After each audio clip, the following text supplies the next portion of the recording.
pacientes en los que pueden ser una muy buena solución y hay muchos otros pacientes en los que directamente puede estar recomendado no hacerlo.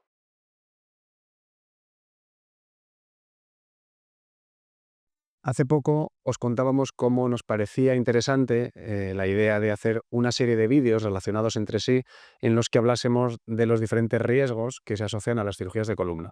El primero de estos vídeos hablaba de los riesgos que se asocian a las cirugías de columna que no llevan implantes, es decir, aquellas cirugías, por ejemplo, de descompresión de un nervio en las cuales no estamos implantando en el hueso del paciente ni tornillos o barras, ni cajas intersomáticas, ni prótesis móviles de disco. En este vídeo de hoy lo que queremos hacer es hablaros de los riesgos específicos asociados a esos implantes.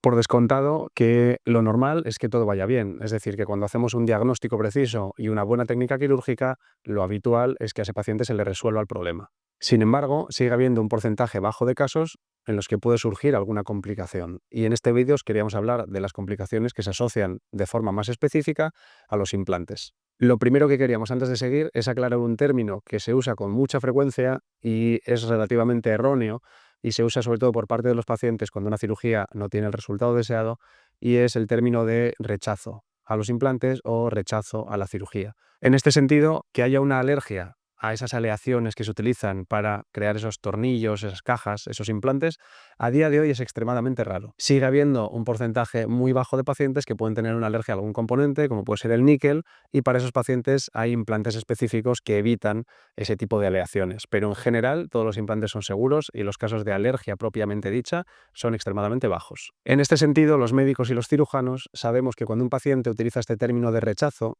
muchas veces y sin saberlo, está haciendo referencia a una de las complicaciones de las que os vamos a hablar hoy. Como podéis ver en este recuadro, que no sé si está a este lado o a este, donde Marlene, que es la persona que monta los vídeos, haya decidido ponerlo, enumeramos las cosas de las que vamos a hablar hoy. El primero de ellos es la malposición de implantes. ¿Qué significa malposición? Un implante que no está donde debe estar. Es decir, nosotros sabemos cuando estamos operando dónde es el lugar seguro en el que tenemos que poner o un tornillo o una prótesis de disco o una caja intersomática. Tal y como os mostramos en estas imágenes de TAC, hablando específicamente de los tornillos, estos implantes van, digamos, por un canal de hueso fijos desde la parte posterior de la columna hasta la parte anterior de las vértebras, que es lo que llamamos el cuerpo vertebral.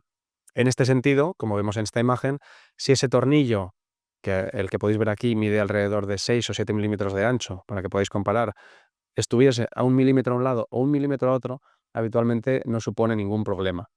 Pero si ese tornillo es demasiado ancho o demasiado largo para la vértebra en la que está alojado, o la malposición de la que hablamos es mayor, es decir, ese tornillo está demasiado a un lado o demasiado al otro, puede llegar a, entre comillas, salirse de la vértebra parcialmente y irritar, tocar o lesionar alguno de los nervios que hay alrededor o incluso las venas o las arterias que están delante de las vértebras.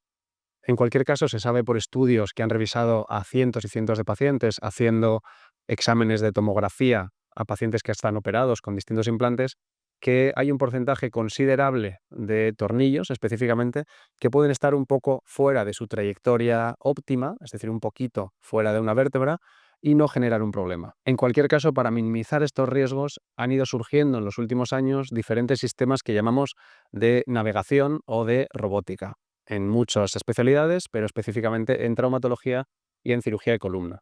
Lo que hacen estos sistemas es servir dentro del quirófano literalmente como un GPS, es decir, que nosotros estamos viendo en tiempo real dónde estamos poniendo el tornillo, en qué parte exacta de la vértebra, para estar al 100% seguros de que ese tornillo está donde queremos que esté.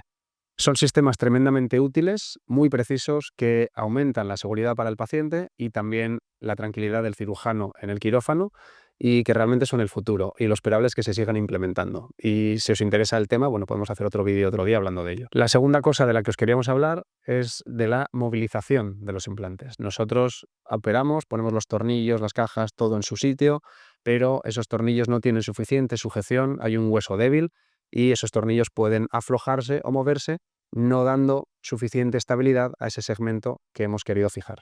Esto ocurre en pacientes que tienen sobre todo una mala calidad ósea. Es decir, es como cuando tú vas a poner un tornillo en una pared y por supuesto no tiene nada que ver poner un tornillo en una pared de ladrillo o de hormigón que en una pared de pladur. Al final la estabilidad que te ofrecen es totalmente diferente. Esta situación de mala calidad ósea se da sobre todo en pacientes que tienen o una edad avanzada con osteoporosis, o pacientes que son fumadores, o pacientes que tienen estados nutricionales deficientes. Cualquier cosa que haga que el hueso no sea lo suficientemente sólido para mantener esos implantes en su sitio. Con el objetivo de que estos implantes sí que tengan una buena sujeción, han ido surgiendo diferentes opciones que nos dan también un plus a nuestros implantes, como pueden ser los tornillos cementados, es decir, tornillos huecos a través de los cuales introducimos un cemento que va hasta la punta del cemento en el cuerpo vertebral y eso le da un soporte extra, o lo que hablábamos antes, los sistemas de navegación. Estos sistemas nos permiten optimizar la trayectoria de los tornillos, poner tornillos más largos y más anchos con seguridad para asegurarnos de que tienen el mayor soporte posible.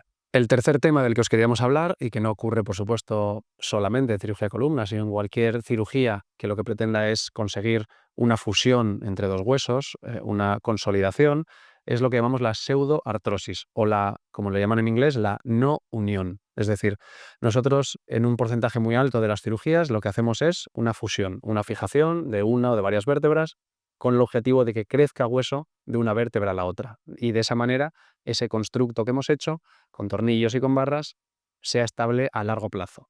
Como decíamos en el punto anterior, si tenemos una mala calidad ósea o los tornillos no tienen suficiente sujeción, puede haber una microinestabilidad, una cierta movilidad en esos implantes que no permita al hueso crecer con tranquilidad y con seguridad de una vértebra a la otra. Y en estos casos es en los que puede darse una pseudoartrosis. Cuando esto ocurre, puede llegar a requerirse una revisión quirúrgica, es decir, volver al quirófano, volver a operar esa zona para poner tornillos más anchos, más largos, con mayor sujeción o incluso para fijar otras vértebras, digamos, de alrededor, de arriba o de abajo, para dar más estabilidad a esa zona que por inestabilidad o por mala biología no ha sido capaz de generar hueso. Por supuesto, los factores de riesgo que afectan negativamente a esto son prácticamente los mismos de los que hablábamos en el punto anterior. Es decir, un paciente con sobrepeso, un paciente diabético, un paciente fumador, un paciente mayor con osteoporosis. Todos estos pacientes sabemos que tienen un riesgo algo más elevado de sufrir alguno de estos problemas de los que estamos hablando. Esto se aplica también al siguiente punto del que os vamos a hablar ahora, que es la infección. Ya en el primer vídeo os hablábamos del concepto de la infección como una cosa que siempre queremos evitar porque puede afectar, por supuesto, a la salud general del paciente, a la estabilidad de nuestros implantes y pues una complicación severa. Con el objetivo de minimizar este riesgo de infección, hay muchas cosas que se hacen alrededor de una cirugía que están ya protocolizadas para todos los pacientes, sobre todo para las cirugías que llevan implantes, que son de las que estamos hablando. Entre ellas están la administración que llamamos profiláctica, es decir, preventiva, de antibióticos intravenosos antes de la cirugía, para que haya una cierta dosis de antibiótico, para que si hay cualquier bacteria en el cuerpo o en esa zona que estamos operando, no llegue a quedarse en la zona y a generar una infección. La utilización, por supuesto, de material estéril y operar en un quirófano estéril, realizar curas después de la cirugía siempre limpias y siempre estériles. Todas estas cosas van a ayudarnos a reducir esos riesgos. En el otro lado de la balanza, que tenemos situaciones o condicionantes del paciente que lo que hacen es favorecer que pueda haber una infección.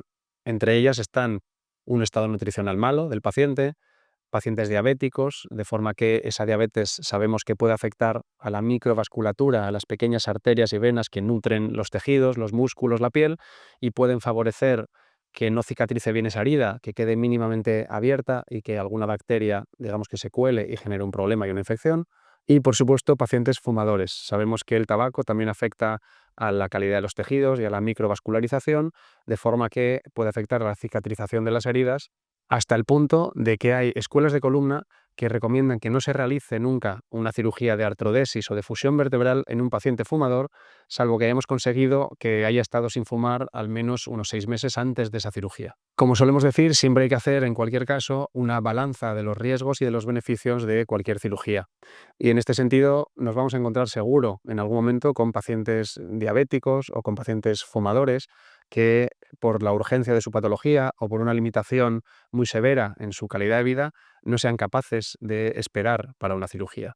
Y en estos casos es cuando tenemos que tener especialmente presente todos estos factores de riesgo y explicárselos debidamente al paciente. Cuando ocurre una infección, ¿qué pasa? Pues muchas veces nos encontramos con un paciente que tiene fiebre o que la herida mancha más de lo que debe o que la zona está roja.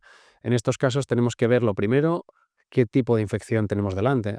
Hay veces en los que afortunadamente es una infección de muy bajo grado o una infección superficial de los tejidos más superficiales, y en estos casos puede resolverse simplemente con curas y con antibiótico vía oral. En infecciones más importantes, en infecciones que llamamos profundas, infecciones que afectan a musculatura, a hueso, a los tejidos que hay alrededor de los implantes que hemos puesto en la columna, en esos casos habitualmente lo que se necesita es realizar lo que llamamos un lavado quirúrgico. Volver al quirófano, abrir esa herida, lavarla bien con suero, con betadine, con distintas cosas que tenemos, quitar los tejidos que vamos desvitalizados, es decir, los trozos de músculo que pueden estar más infectados, y cerrar esa herida y implantar terapias de antibiótico, habitualmente intravenoso, durante unos días o unas cuantas semanas, y posteriormente por vía oral, en función de la bacteria que descubramos que ha sido responsable.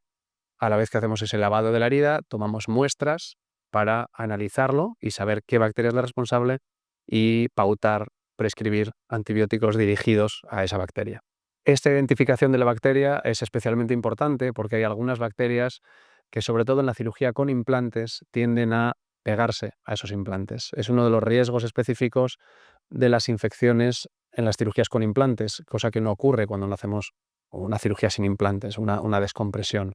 Es decir, que hay ciertas bacterias que tienen querencia a pegarse a esos metales, a generar una película a su alrededor, lo que llamamos un biofilm, para protegerse de los antibióticos, y si no los tratamos con antibióticos específicos o no hacemos lavados quirúrgicos adecuados, puede costar mucho curar esa infección. El último riesgo o casi consecuencia del que os queríamos hablar en la cirugía de columna, ya os lo introdujimos en algún vídeo reciente, es lo que llamamos enfermedad del segmento adyacente o síndrome del segmento adyacente. Esto significa que cuando realizamos una fijación de este estilo entre dos vértebras, una fusión sólida con cajas intervertebrales o con tornillos, consiguiendo un segmento rígido, los discos y los amortiguadores que están entre este segmento y las vértebras de arriba o las vértebras de abajo van a sufrir un estrés mecánico. Este estrés mecánico significa que cuando nosotros hacemos una fijación solo de 2 o de 3 vértebras, lo normal es que nosotros en nuestro día a día no notemos una pérdida de movilidad importante para nuestras actividades diarias, ni siquiera para hacer deporte, salvo que seamos deportistas de élite. Pero internamente nuestro cuerpo y nuestros discos sí que intentan compensar esa falta de movilidad. Y en este sentido sabemos que esos discos adyacentes, esos discos de alrededor de una fusión, tienden a desgastarse más deprisa. La probabilidad de que esto pase o el riesgo de que esto nos pase es diferente, por supuesto, de un paciente a otro, es difícil de calcular. Se estima que puede ocurrir más o menos en un 20% de los pacientes a 10 años vista, es decir, que más o menos entre un 20 y un 30% de pacientes a los que se les hace una fijación, a los 8, 10, 12 años, 15 años pueden tener un desgaste de los discos de alrededor. Pero como decimos, depende mucho del paciente, de su estado nutricional, del estado de esos discos adyacentes al realizar la cirugía, de cómo estuvieran de sanos o no, de la musculatura que tiene en el tronco ese paciente, depende de muchos factores. Uno de los implantes que fue concebido para reducir este riesgo de que los discos de alrededor se desgasten más son las prótesis móviles de disco. Estas prótesis están ideadas para mantener la movilidad de los discos que estamos estabilizando y de esa forma no sobrecargar tanto a los discos adyacentes. Se pueden usar tanto a nivel cervical como a nivel lumbar y cada una tiene sus indicaciones. Otro día podemos hablar de esto específicamente porque son prótesis que hay que indicar correctamente y que hay pacientes en los que pueden ser una muy buena solución y hay muchos otros pacientes en los que directamente puede estar recomendado no hacerlo por la debilidad de su hueso o por distintos motivos.